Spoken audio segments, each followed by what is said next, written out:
O Senhor esteja convosco. Ele está no meio de nós. Proclamação do Evangelho de nosso Senhor Jesus Cristo, segundo Mateus. Glória a vós, Senhor.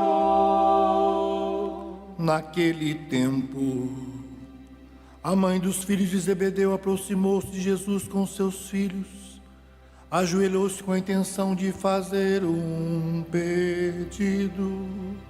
Jesus perguntou: o que tu queres? Ela respondeu: manda que esses meus 2 filhos se sentem no teu reino, um à tua direita e outro à tua esquerda.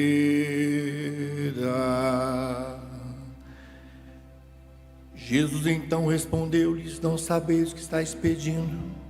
Por acaso podeis beber o cálice que eu vou beber?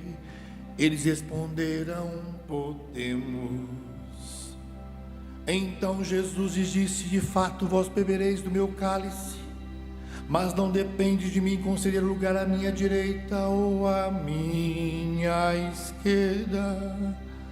Meu Pai é quem dará esses lugares àquele para os quais Ele os preparou.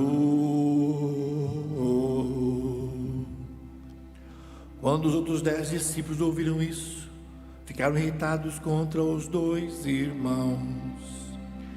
Jesus, porém, chamou-os e disse: vós sabeis que os chefes das nações têm o poder sobre elas e os grandes as oprimem. Entre vós não deverá ser assim. Quem quiser tornar-se grande, torne-se o vosso servidor.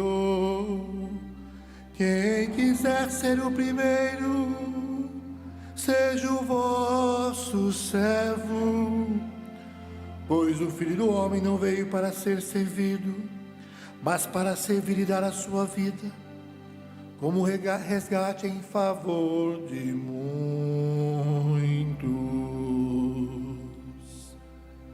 Palavra da salvação. Glória a vós, Senhor.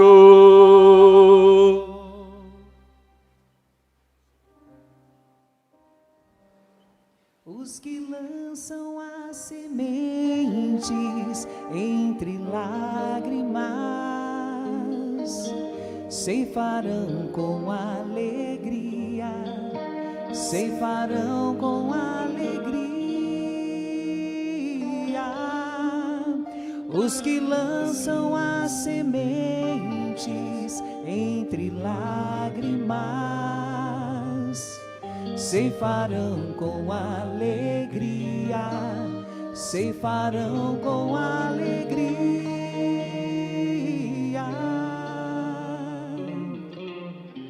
Queridos irmãos e irmãs, nós acabamos de ouvir no Evangelho e os apóstolos, os outros discípulos, não tinham compreendido o pedido dos filhos, da mãe dos filhos de Zebedeu. Na verdade, outros evangelistas vão trazer para nós que foram eles que pediram. Mateus faz questão de trazer para nós que foi a mãe que pediu. Então os discípulos, os outros não compreenderam, acharam que eles queriam uma posição de destaque.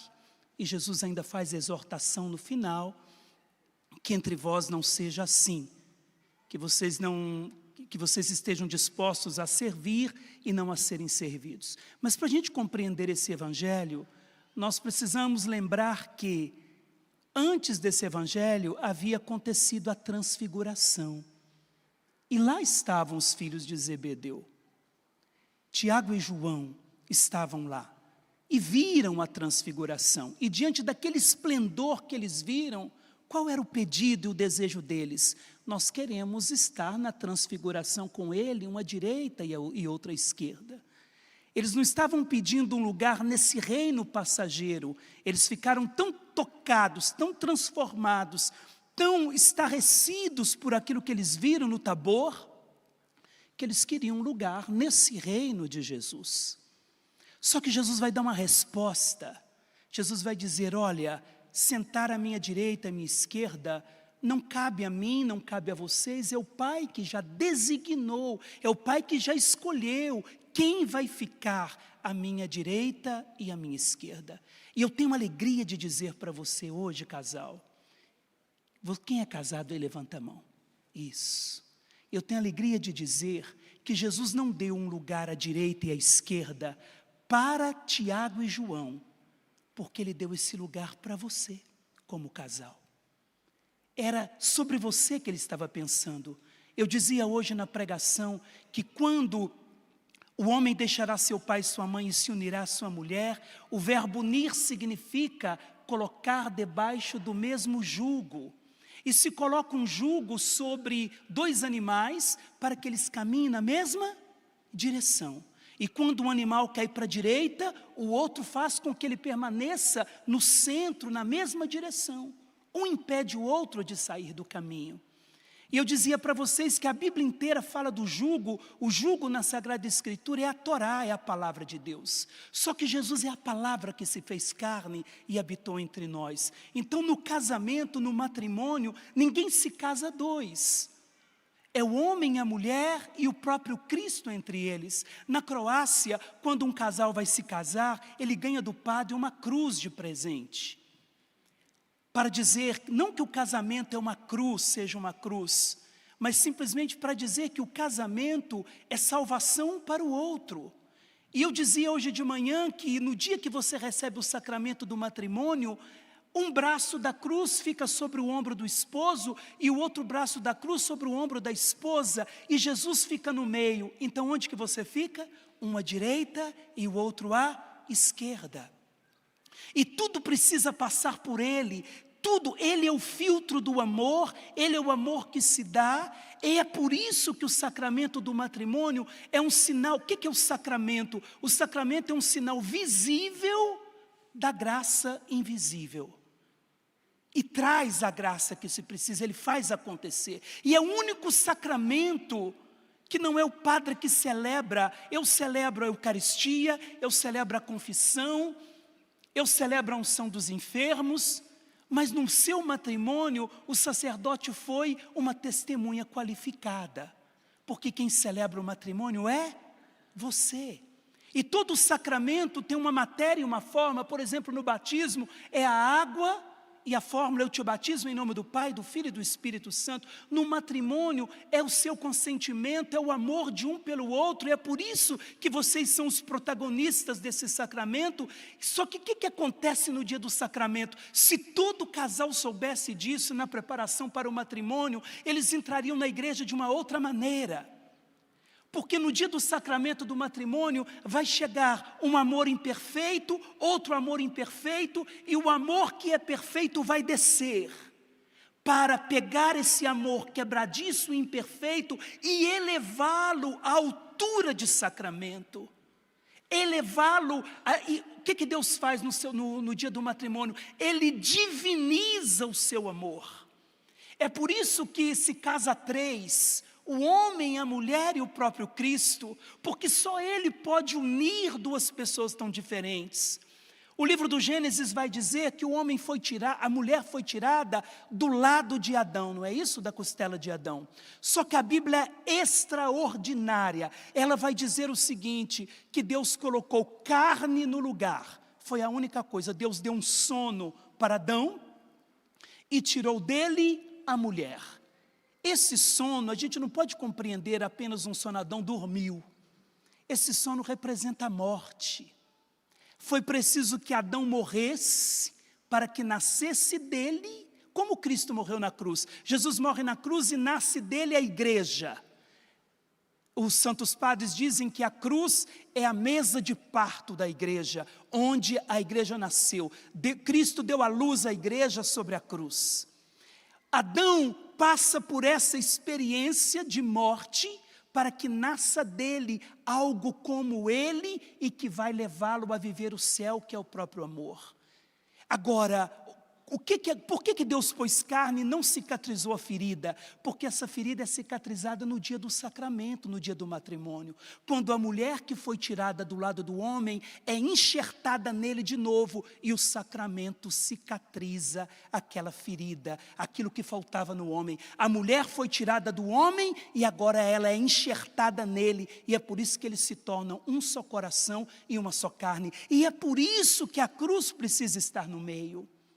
Ele é o único que pode cicatrizar de maneira perfeita.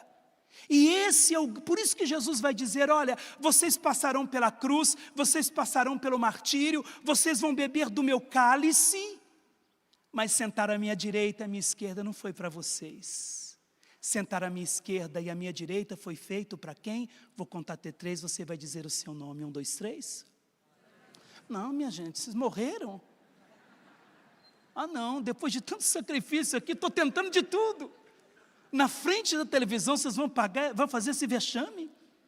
Vamos de novo.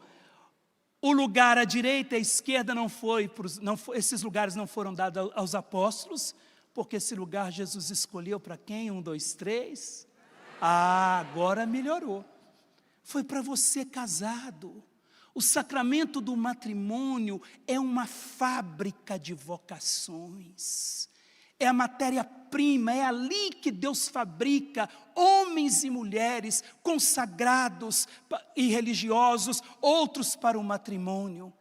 É no matrimônio que acontece algo extraordinário, o único lugar do mundo onde Deus continua colocando a mão, sabe onde é? É no útero da mulher, para cumprir o Salmo 138, tu me teceste no ventre materno. Por isso, quando nós passamos diante de uma mulher, diante de uma mãe, nós deveríamos fazer a vênia para ela e tirar os nossos calçados, porque aquela terra é santa, porque ali Deus pôs uma mão para criar um homem e uma mulher que vão viver para Deus.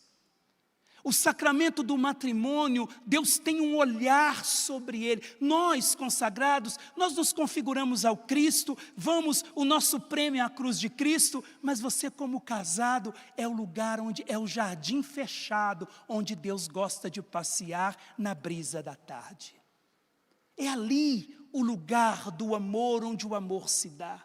Eu digo sempre para os casais, não empreste a sua cama, o seu leito matrimonial para ninguém. Ah, chegou uma senhorinha de 90 anos, compre uma cama para ela, mas não empreste a sua. Porque a sua cama não é cama, é leito, é o seu altar, onde acontece a liturgia do amor. É ali, é o altar do casal, é ali onde o amor se dá, é ali onde as coisas precisam ser resolvidas, é ali que o casal precisa rezar, é ali que o casal precisa se dar. É aquilo que São Paulo vai dizer aos Coríntios, trazemos em nós um grande tesouro, um tesouro em vaso de argila. Que tesouro é esse? Esse tesouro do qual São Paulo está falando, nós só compreendemos esse tesouro se nós pegarmos o livro de Mateus, o evangelho do próprio Mateus. Quando os magos vão trazer para Jesus tesouros. Quais foram os tesouros que os magos trouxeram? Ouro, incenso e mirra. Presentes que revelavam a cruz. A carta aos Hebreus vai dizer que o nosso grande tesouro são as marcas da paixão. Então, qual é o grande tesouro que nós trazemos em nós? As marcas da paixão de Cristo. Isso você traz no seu matrimônio. O próprio Deus que desceu, ergueu o seu amor, o divinizou e quer estar com você no meio para que vocês possam ser conduzidos na mesma direção. Na mesma direção. Por isso que o casal precisa aprender, precisam dar passos juntos, passos juntos. Se você tem dado passos mais largos do que ele ou do que ela, é preciso parar e esperar. Vocês estão aprendendo a caminhar juntos, sozinhos a gente vai muito rápido, mas junto a gente vai mais longe, vence as grandes batalhas de Deus. Então a cruz de Cristo precisa ser carregada como grande tesouro. É o tesouro que Deus nos deu, o tesouro que Deus lhe deu foi o sacramento do matrimônio. Você tem uma graça que nós padres não temos. Você tem uma autoridade que Deus lhe deu, uma autoridade de homem, de mulher, de casado, de pai e de mãe, para abençoar os seus filhos. Nós temos outra autoridade. Nós somos os padres, e deveríamos ser, né? Nós somos o Cristo visível no meio da igreja. E nós agimos na pessoa dele, mas você, casal, é um sinal visível do amor invisível de Deus para a humanidade. Ao olhar para você, eu deveria glorificar a Deus, porque eu preciso enxergar a união trinitária através da vida de um casal.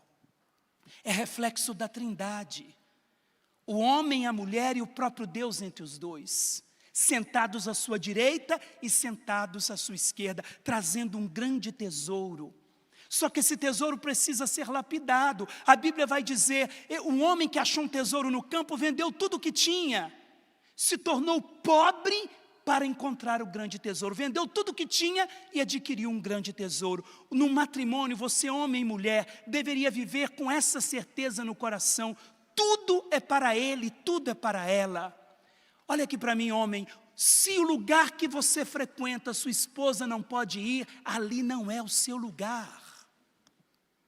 Ali não é para você. Qual que deve ser a amizade dos homens casados? É com gente casada.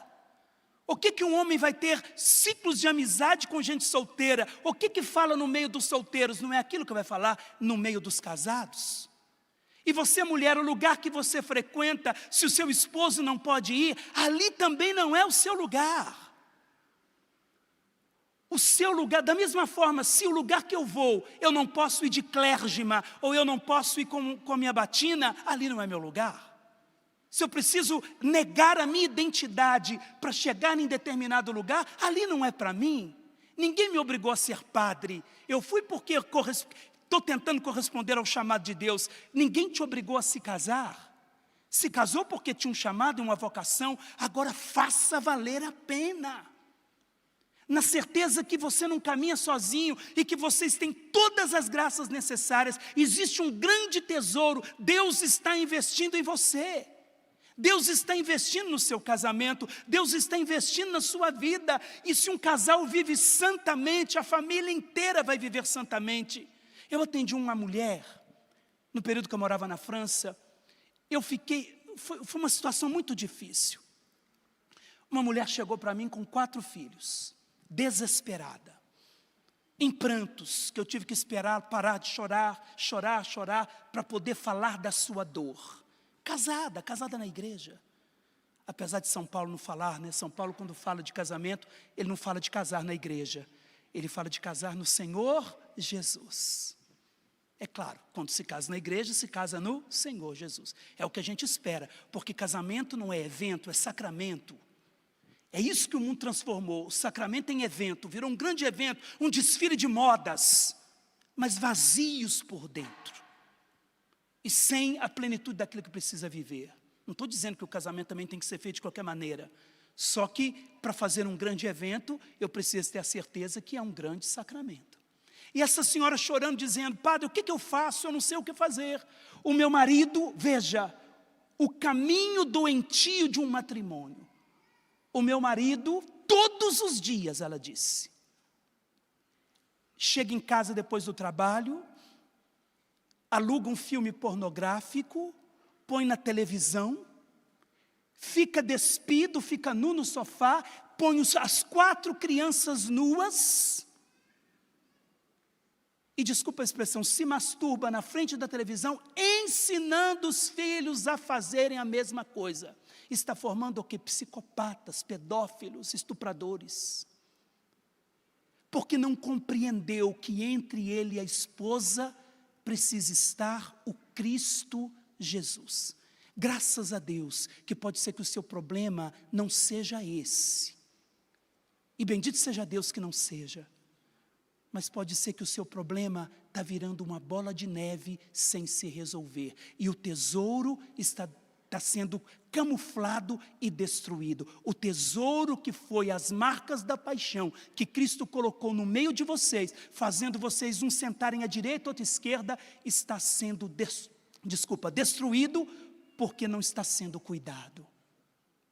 E trazemos em vasos de argila, Eu queria falar desse vaso de argila. Nós encontramos essa palavrinha em 2 lugares na Sagrada Escritura. Em João 19, quando Jesus está na cruz, tudo remete à cruz. São Paulo aos Coríntios está remetendo tudo à cruz de Cristo, tudo à paixão de Cristo. Nós encontramos essa palavrinha vaso, aqui no grego, a mesma palavra, em João 19, quando vai dizer que aos pés da cruz havia uma jarra de vinagre. No grego não é jarra, é vaso. Em Atos capítulo 9, quando o Senhor diz para Ananias, Paulo é um instrumento que eu vou usar para evangelizar a muitos. Ali no grego não está escrito instrumento, ali no grego está escrito vaso. Paulo será um vaso e eu vou investir nele. Você está entendendo? Que vaso é esse? Esse vaso só pode ter um grande tesouro se esse vaso permanecer aos pés da cruz. Casal, você precisa rezar juntos. Você precisa, como seria bom quando um casal tem um problema com um dos filhos e o homem não deixasse para a esposa resolver, porque ela não fez o filho sozinha. O filho é dos dois. Deveriam sentar, falar do problema, orar pelo problema, se sacrificar pelo problema e conversar com aquele que está dando o problema. Os dois. A Bíblia vai dizer que um cordão de 3 cordas é difícil de se rebentar. Quem é o cordão de 3 cordas? Você, seu esposo e o próprio Deus.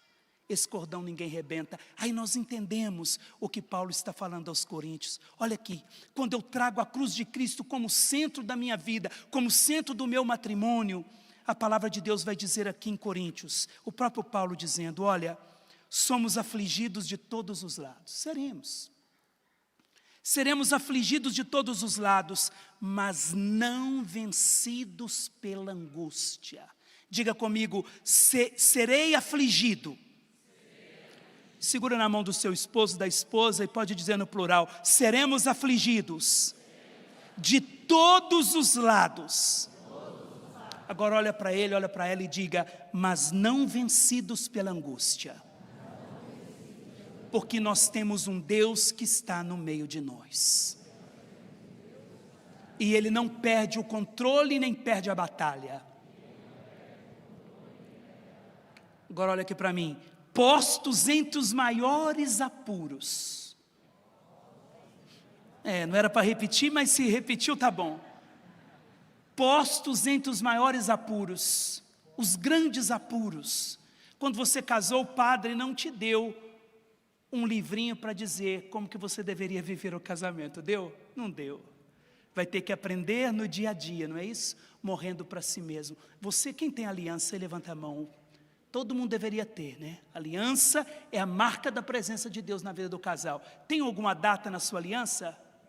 Tem? Que data que tem aí? Dia do casamento. Eu sinto muito em te dizer que não é a data do casamento, é a data do dia em que você morreu. Morreu para você mesmo, querido. Morreu para você mesma, querida. Olha para o seu esposo e diga para ele assim, defunto não tem vontade. Olha para ela e diga, e você também é uma defunta, não tem vontades. Por isso que a marca, o tesouro é a paixão de Cristo. Com Cristo eu morri, com Cristo eu estou crucificado para fazer o outro feliz. Ninguém se casa, eu sinto muito em te dizer, você não se casou para ser feliz, viu? Porque se eu busco a felicidade pela felicidade, não importa os meios. Se eu tiver que destruir a sua vida ou te trair para eu ser feliz, eu vou fazer. Então, a busca não deve ser pela felicidade. A gente se casa para fazer o outro feliz. E quando eu faço o outro feliz, morrendo para mim mesmo, significa que eu vou ser o homem ou a mulher mais feliz do mundo.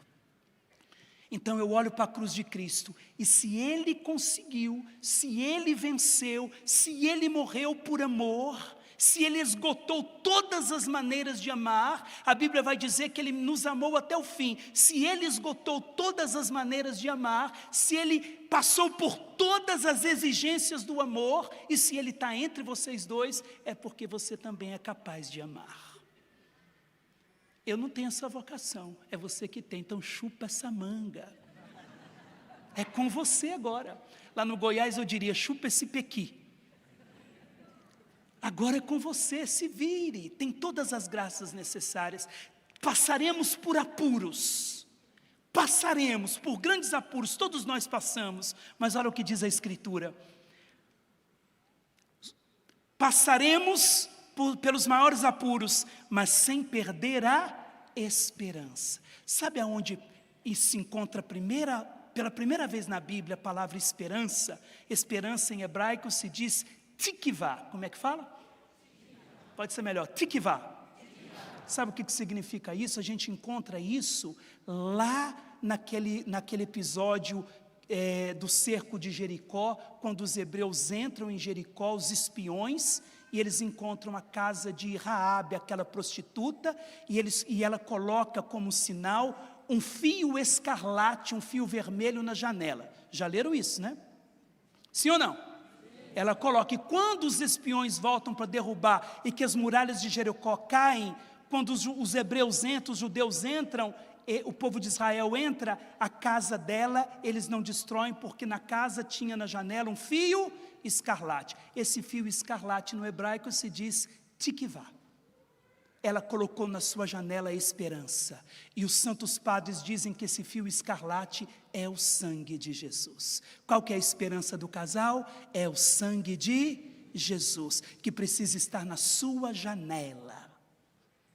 Que precisa estar na sua janela. Os hebreus marcaram as portas com esperança, você marca a sua janela. E eu dizia hoje de manhã, nós fomos criados à imagem e semelhança de Deus. Imagem é ícone no grego, que para os orientais é janela para a eternidade. Então na janela da eternidade, que é o seu casamento, ali deve ter a esperança.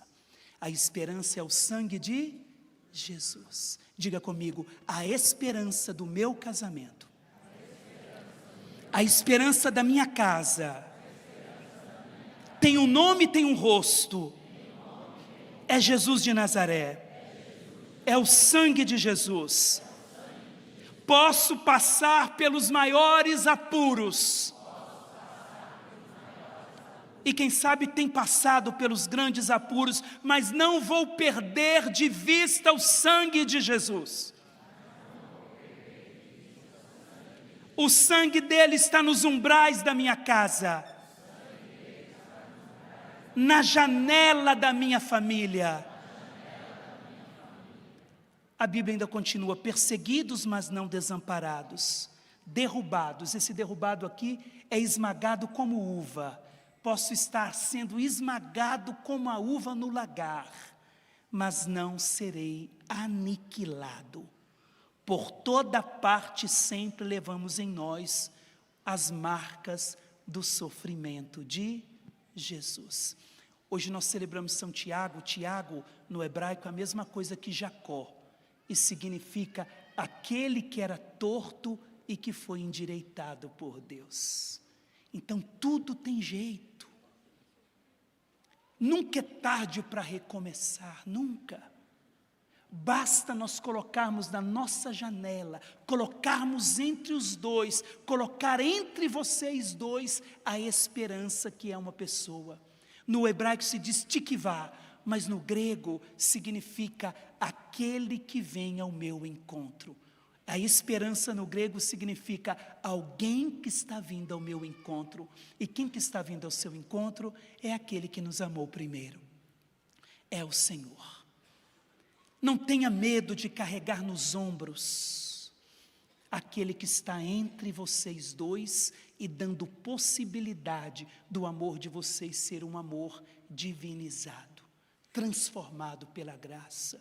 Deus é capaz de pegar cacos, e de descer com esses cacos na oficina do oleiro e ali transformar todas as coisas. Tem jeito, Tem jeito para tudo. Não há crise que não possa ser resolvida, mas agora muitas coisas dependem de vocês. De ter a coragem de olhar no olho do outro e dizer o que nós estamos fazendo da nossa vida. O que nós estamos fazendo um contra o outro. Eu não me casei com meu inimigo, você não é o meu inimigo. Eu casei com você por amor, apaixonado, apaixonada, para lhe fazer feliz. Só que é preciso, irmãos, mergulhar nessa esperança, que é uma pessoa e que é Jesus. Podemos ser atribulados, passar por grandes apuros, mas não seremos aniquilados.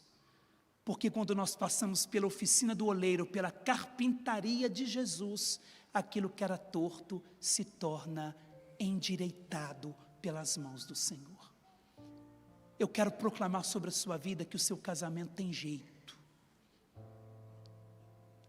E se você viver de acordo com o projeto de Deus, com as dificuldades, com as lutas cotidianas, o problema no matrimônio não é briga. O problema no matrimônio não é desentendimentos. Isso é muito bom quando acontece. É sinal que está tendo relacionamento. Quando não tem nem discussão, quando não tem desentendimento, é pior ainda. É sinal que nem relacionamento tem. Tanto faz. Faz do seu jeito. Faz do jeito que você quiser. Não me importo. Agora, o que eu faço com os desentendimentos? É aí que está o grande segredo. O tesouro que Deus plantou nesse vaso de argila, porque você é um vaso de argila, se quebra à toa. O homem tem uma psicologia diferente da psicologia da mulher. O homem se lembra de fatos isolados. Pode perguntar para um homem, o que aconteceu há 30 anos? Isso. A mulher, quando você pergunta o que aconteceu naquele dia há 30 anos, ela vive de novo o momento. Por isso que você acorda, ela está de um jeito, você fala, mas o que aconteceu? O que eu fiz, meu Deus, dessa vez? Estava tão bem, a gente dormiu tão bem. Agora já acordou assim, virada no giraia. O que aconteceu com ela? Porque ela lembrou de alguma situação há 50 anos, mas ela só lembrou não, ela viveu o momento de novo. Então tem que entender, entendeu? Entendeu? É bem redundante. É muito interessante que o homem, muitas vezes quando ele tem um problema, a psicologia do homem é assim, eu tenho um problema, eu guardo para mim e fico em silêncio. Eu só vou contar para ela quando eu tiver a solução na minha cabeça. Ela não. Ela, quando tem um problema, ela quer falar. Ela precisa falar. Ela precisa desabafar. Eu estou tão abafada, eu preciso desabafar. Aí o que acontece? Quando ela está com um problema, ele chega em casa, ele já percebeu. Só que ele acha que ela é igual a ele. Então, ele, do jeito que ele gosta de ficar em silêncio quando está com problema, ela acha que ela também quer ficar em silêncio. Ele não pergunta nada, ela fica com ódio. Não me percebe. Não conversa comigo. Homem é tudo igual. Eu não sei porque eu casei com esse traste. Todo mundo me avisou. Não pergunta, não se importa comigo. Agora, quando é ele que está com problema, ele quer ficar no silêncio, ela acha que ele é igual a ela. Então ela começa, amor, está acontecendo alguma coisa? Pode falar, eu sou sua amiga. Não está acontecendo nada não. Aposto que com as amigas do trabalho falou. Com os amigos falou, entende? Tem que entender a psicologia do outro. Agora, quando ela tiver com um problema, bendito, já que você sabe que ela precisa falar, faz o esforço de dizer, mas se prepara para ficar 4 horas ouvindo. Faça o esforço de dizer, amor, eu tenho um tempo agora, o que está acontecendo com você? Ela, depois que ela desabafar tudo que está acontecendo, você vai ver que ela está no paraíso. E você, mulher, quando ele que tiver com problema, dê um tempinho para ele.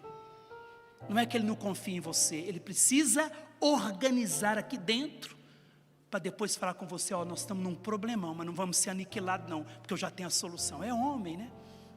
E ela falou, ó, eu estou contigo nessa, viu? Você não está sozinho não, deu tudo errado, deu, o problema não é seu, o problema é nosso. Deu tudo errado, deu, está dando tudo errado, deu, mas o problema não é seu, o problema é nosso, porque nós somos uma única carne e um só coração. Consola seu marido aí, pega no rostinho bonito dele aí e fala: o problema não é seu, é nosso. Dá um beijo nela e fala: o problema também é nosso. Tudo é nosso. As alegrias e as tristezas, a saúde e na doença, tudo é nosso. E entre nós dois, a cruz de nosso Senhor Jesus Cristo. Vai ficando de pé, segura na mão do seu esposo, da esposa e diga: dentro de nós há um grande tesouro. Deus está investindo em nós. Deus está derramando sobre nós o seu Espírito. Deus está derramando em nós o seu Espírito. Existe um tesouro na nossa casa. E esse tesouro é o sacramento do matrimônio. No dia que vocês se casaram, Deus cicatrizou aquela ferida. Você, mulher, foi enxertada nele. E Deus cicatrizou com todas as graças necessárias.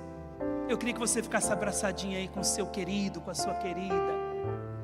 Velhinho, já feinho, já barrigudinho, mas fica aí abraçado com ele. E eu queria que você rezasse por ele, que você rezasse por ela. Vamos rezar uns pelos outros.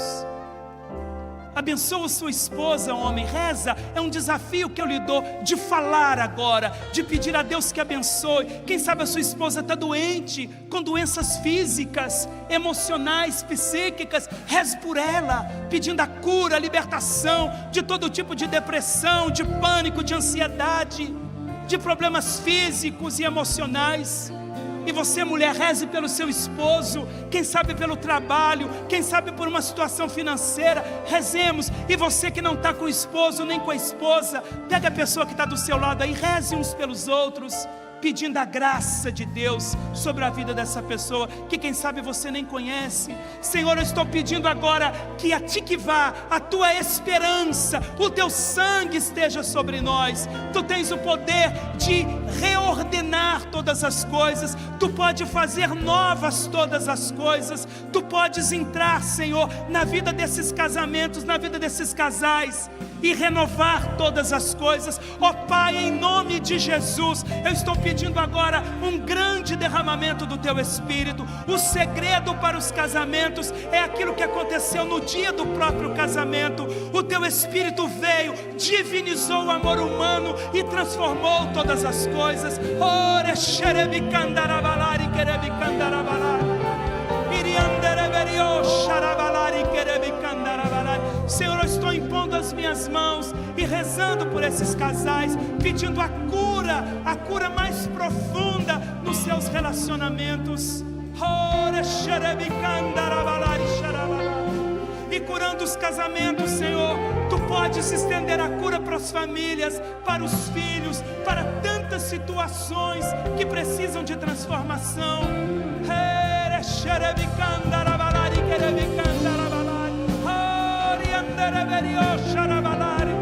Reza, igreja, reza. Você que está aqui, que veio para esse acampamento, você que está em casa, reze conosco. Há esperança para você. O livro de Jó, capítulo 14, versículo 9. Há esperança para aquela árvore que foi cortada. Há esperança para a sua casa. Trazemos em nós as marcas do crucificado, a vitória da cruz. A vitória de Jesus está nos nossos casamentos, a vitória de Jesus está nas nossas famílias, a vitória de Jesus está na sua casa, no seu trabalho, na sua vida familiar. Erga seus braços agora em direção aos céus e permita que o Espírito Santo ore.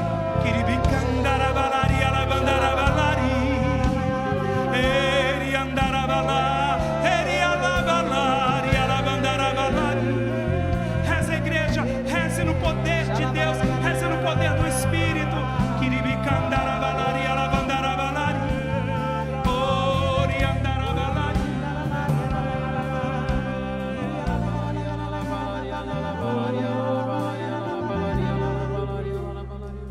E a imagem que me veio é a imagem daquele muro que o padre Eduardo José, quando começou a pregação, ele disse que nós vamos criando para nos defender uns dos outros.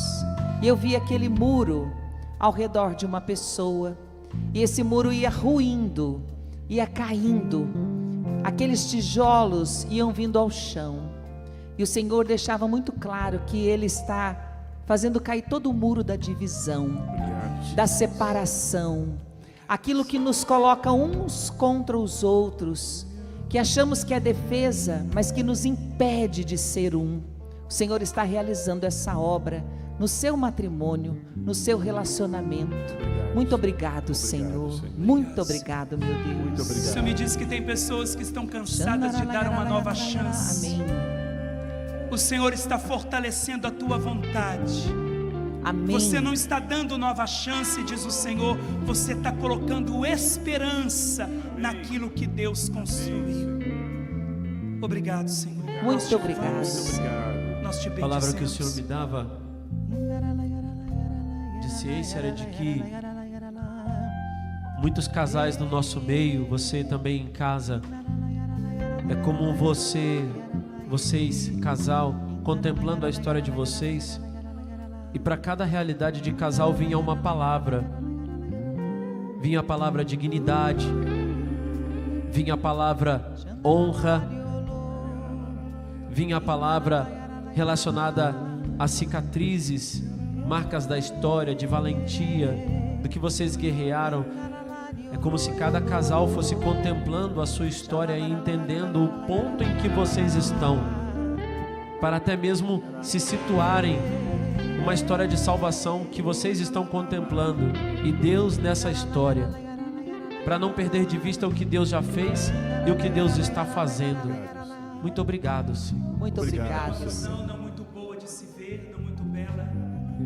Eu vejo serpentes saindo da boca de pessoas. O Senhor me dava como entendimento que são maldições que um acaba lançando sobre o outro, com palavras ásperas e duras, desejando o mal um para o outro nos momentos de guerra, de tempestade e de brigas.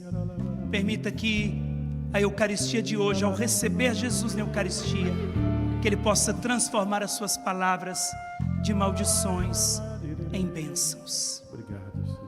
Obrigado, Senhor. Obrigado, Senhor. Vamos glorificando ao Senhor e terminando esse nosso momento. Obrigado, Jesus. Muito obrigado. Te bendizemos, te louvamos pela vida Por desses toda a casais. libertação, Muito Senhor. obrigado, Senhor. Nos libertar, Bendito Senhor. sejas, Por nos tocar porque eles com não teu vão sangue, passar pela Jesus. canção nova à toa, Senhor. Vão passar e vão experimentar nessa fornalha de evangelização a Obrigado, tua Senhor. graça e a tua bênção. Bendito Muito seja obrigado. Deus. Aplauda seu matrimônio, aplauda Obrigado, o seu Senhor. casamento, Glória a aplauda a Deus. sua família. Aplauda para valer, igreja. Amém, amém.